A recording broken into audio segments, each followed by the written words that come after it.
Hi and welcome back to the Nerd Shelves. I'm Judy. And I'm Michael. Today we're going to talk about 3 things we love.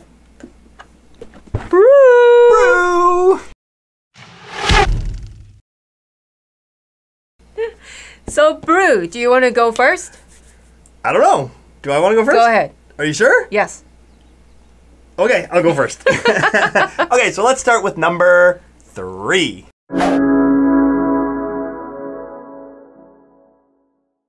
I have to be very careful when I say my top 3. Because, and that's what I love about this game. The 3 things that I love, they're all linked to each other. So I don't want to give away the other 2 when I talk about the 3rd one. But is that a clue for me to guess? No. I need to be very careful. But my 3rd thing I love about this game is the dice drafting. I love dice drafting games, and I know you love dice drafting games. But I just love this and how it links with the rest of the game. So again, I'm going to be very careful and explain further along down my list. But basically how it works is everybody has their colored dice, their own colored dice, and everybody also has 2 white dice that they add to their pool. And your colored dice are forage dice, and they can go out to the forests to collect resources. And the white dice are all element dice. So there's fire, wind, and water. And those you can use to either go to the village for special powers, or you can use those dice to go to the forest, and they can do anything in the forest. They're quite powerful. But basically what you do is you roll your own pool of dice, and then you take turns taking dice and collecting resources. I love dice drafting. Me too. Yeah. I guess this isn't really dice drafting because we're not trading dice, but it's dice, kind of like worker placement, dice placement. Yeah. And I think I love that. It's super fun. But I am going to leave it there because the other things I love about it are kind of linked with my number 2 and my number 1. So I'm going to leave it there. My number 3 is the dice drafting. I kind of feel like we're going to have similar things. Probably. All right. What's your number 3? My number 3. Yeah. I totally agree with what you say. Okay. But I'm going to narrow it down. Okay. To very detailed part, which is the forest. When we put dice in the forest, many things happen. Yes. So there are 4 seasons for the forest cards. There's spring, summer, autumn, and winter. And they all represented by different colors. Yes.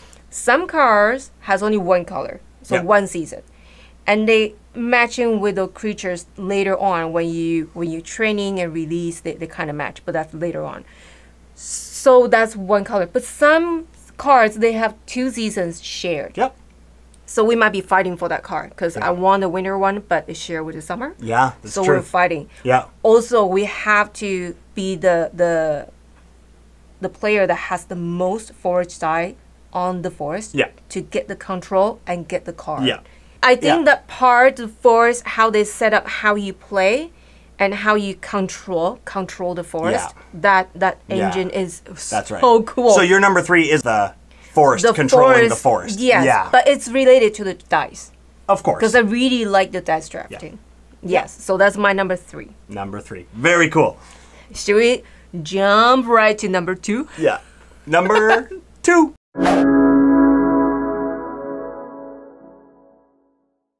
Okay, you've said a little bit about it. So my number 2, and the reason why it's linked to my number 3, is training creatures. Okay, and I'm going to tie them all in with my number 1. Okay. So bear with me. So some of the actions you can do in the forest with your forage dice, or even some of the actions in the village, is you can train creatures. And like the forest, creatures are summer, winter, spring, or autumn, right? They match the different forests that come out. That's what their their natural habitat, right? Yeah, that's where they live. Yeah. And so basically, what you can do is you get to decide. Each season has its own pile of creatures, and the top card is the one that you have to choose from. So you always have 1 creature from each season available to you. So if you put your forage dice in the forest on the train a creature spot, you get to choose which creature you want to train. Now, there's a couple different reasons why you might choose one. One, they have pretty cool actions on them. Really powerful too. So they're pretty powerful. So when you train them, you put them beside your board, and those are available to you for the rest of the game. And they just break the game in some way. But they also have different seasons for each creature, and I'm going to talk a little bit more about that with my number 1. But unless you're a certain character, typically you're only allowed to keep 3 creatures at a time. So if you ever want to train more than 3 creatures, you have to decide, I'm going to train a new creature, but now I have to release one of the other ones. I love that part. So you're only allowed 3, but they're really cool because they break the game, and you can come up with some pretty cool combinations of play with the right creatures. So my number 2 is training creatures. They're really cool, and I feel like every time we play it, it's a different game. Totally. Because different creatures come up, and we use different characters, and different things happen. So that's my number 2 is training creatures. All right. What about yours? I don't think that's my number 2. My number 2 is pretty cool too. Okay. I'm excited. Because it's about dice. Okay. Okay, but it's very specific. Okay. My second favorite about this game is the element dice. The element dice, yes. So we talked about earlier, there's wind, there's water, and there's fire. Yes.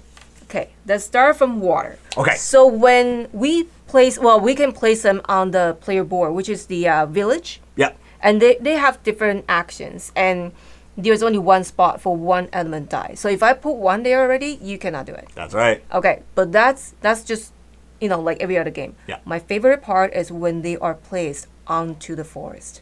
Yeah, you can use element dice in the forest too. Yeah. Those are where the superpower is, because for like water. Yeah. When you place onto the forest. Yeah. Instead of get the ingredient, one of them, you now plus 2, so you can get 3. But I think that one can only put on element, on the ingredient. On resources, yeah. Yes, on the ingredient gathering. So for wind, when you put there, you can switch a placed, your own, because it's your own color, your forged die. Once you put it in the forest, you switch with your forged die. So now you come back and you get one more die to play. It gives you an extra action because you can bring a forged die back to play later. Yeah. Yes, because there are some potions says that you can place 2 dice at this turn. That means you lose 1 chance. Yeah. But with that, the winged die, you can bring it back and then you get that one. Yeah. Right? And fire the last one? My favorite. Okay. So we are trying to control the forest. Yeah. If I have fire die, I can put on your die, gather or do the training. But now, you lose the count of controlling the forest. Yeah, so your colored dice are important on the forest for later at the end of the round because it's almost like area control and you're trying to control the forest. Yes. So if you can put your fire, which is a white neutral color die, and you can put it on top of your opponent so they don't control it anymore. I know, and that is so powerful. Yeah, that's pretty powerful. Because I do it a lot. Yeah, you did. And it hurts. That hurts, yeah. Yeah, oh, that's a good one. I didn't put that. Those are my favorite. That's a good one. They're really cool too. They in the village. But you know what? When you put in the village, now you lose that. Lose the count in the forest. That's right. Yeah, I totally forgot about that. Well, I didn't forget about it, but I just didn't think about it. And they are super powerful. When we were learning the game and we started learning how powerful the element dice were, we stopped going into the village because we only wanted to put them in the forest to gain those extra powers. Yeah, good. That's a really good one. Yeah. Number 2. Yeah, not bad. What is your number 1? Number 1.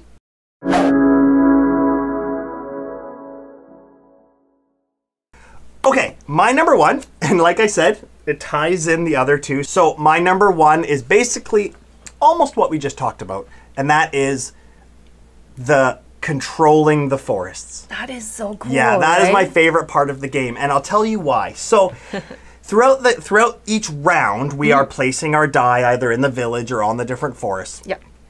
At the end of the round, when every player has placed all of their dice, you look at each forest, and whoever has the most of their color dice on that forest. It has to be the most. It can't be tied. You control it. Yeah. What that means is a couple of things. First of all, you get the forest and you put it in front of you, and it's worth victory points at the end of the game. Yes. I think they range from, I don't know, 3 or 4 up to about 7. I can't remember. But here's the best part, and this really kind of hurt my brain trying to figure out the strategy. Remember when I said you have to release creatures? Yes. When you release a creature, you put it on the side of your board. Yep. And it's only worth the same, whether it's released or not released, it's worth victory points at the end of the game. But if you can release that creature into a forest that matches the season. So if I have a winter creature and I have an empty winter forest, I can release it into the forest, flip it over, and it gains me extra victory points. So much more, right? It's so cool because it's thematic. You are releasing that creature into its natural habitat. Yeah. And it really makes you think during your whole round, what forest am I going for? A, am I going for the forest with the actions I want? Yeah. But B, I want to get that forest because I have a creature that I need to release into it. Yes. Because you can only release one creature into each forest. Yes, you cannot share because there's only one spot for a creature, right? That's right.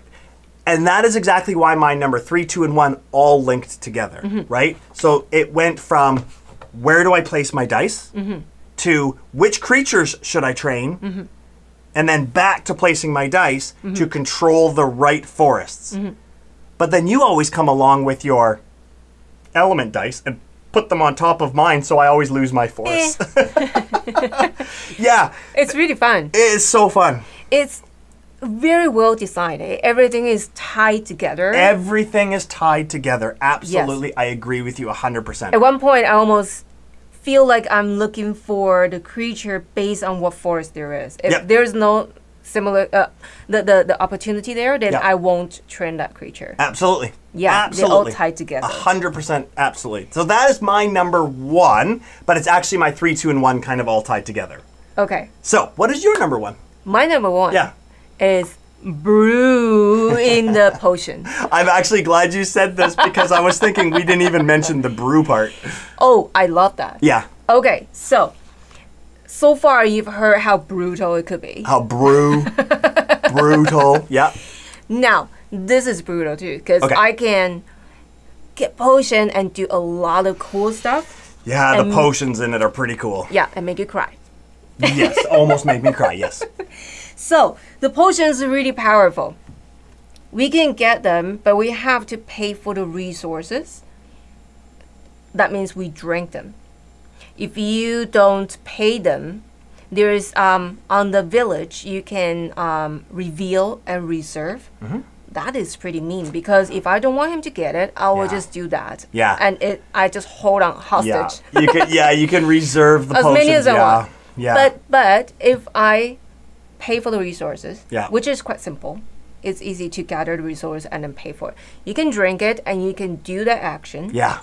And the actions including like change your die to any phase, or re-roll your unplaced die, or return a die back to a die pool. And they're free actions. They are. You can drink it whenever you want. They're free. You can brew them and drink them anytime. At the same time. It doesn't take one of your actions. So once you do it, once you have done it, you just turn it over, put onto your player card, and that counts as endgame points. Yeah. That's very important because by the end of the game, you just want to get as much as possible and drink as much as possible, like it's happy hour. It's like it's happy hour, exactly. Because that's what gets you score. Lots of victory points in those potions. A lot. Yeah, and near the end of the game, it was kind of like the last round. We were like, I don't know what to do. Let's just get potions. Yes. Yeah. And they're cool because even though it's at the end of the round, some of them can get you to do some special stuff, right? So you don't even have to drink them. As soon as you've brewed them and they're in your hand, they're already worth victory points. Yeah.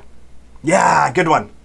Yeah. Brew. Yeah. Amazing. It is. And you know what? I thought all 3 of us were going to be exactly the same, and they weren't. They were totally different. Our first one was the same, but... Yeah, because the dice drafting is very cool. Yeah. And the forest is really cool. Yeah. And I have to say, there is... this one almost make my top 3 list, is the power of the characters. The creature and a companion. Yeah, so every character in the game, it's asymmetrical. It is asymmetrical. They're not very different, but they each have their own little special power that you can do throughout the game. And then we also got, and it will be available later. We got the little mini expansion, that companions that you can use as well, that just twist the game a little bit. The sidekick. Yeah. It's so cool. The little sidekicks. So cool. Yeah. That's awesome. That's I really love cool. it. Yeah. So that's the top 3 we love about this game. So far, how many times we played? So many times already. Yeah. Can't stop. We just keep thinking about it. Absolutely. So if you get a chance to play this, let us know what are your top 3. Leave down below in the comments. Absolutely. Comment, like, all that kind of stuff. Subscribe if you haven't done so already. That would be fantastic. And that's it for today. All right. So go ahead and get another game off of your nerd shelves. Take care. Bye.